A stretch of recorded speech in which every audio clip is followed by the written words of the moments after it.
পাকিস্তানে ইরানের সমর্থনে আয়োজিত বিক্ষোভে মার্কিন কনসুলেটের কাছে সংঘর্ষে অন্তত 9 জন নিহত হয়েছেন।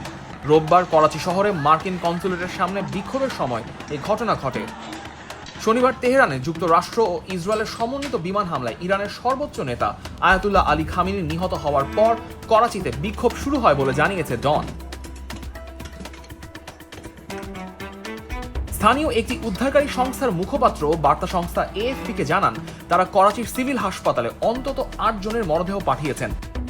এই ঘটনায় আরও 20 জন আহত হয়েছেন। তিনি জানান, হতাহতদের বেশিরভাগের শরীরেই গুলির আঘাত রয়েছে। যুক্তরাষ্ট্র ও ইসরায়েলের হামলার প্রতিবাদে কয়েকশো বিক্ষোভকারী করাচিতে মার্কিন কনসুলেট ঘেরাও করার চেষ্টা করলে পরিস্থিতির অবনতি হয়।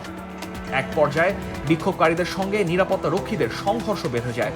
আল জাজিরার একটি ভিডিওতে দেখা যায় বিক্ষোভকারীরা কনসুলেটের কম্পাউন্ডে ঢুকে পড়েছিলেন। এই সময় একজনকে কনসুলেট ভবনের একটি জানালায় আগুন ধরিয়ে দিতে দেখা যায়।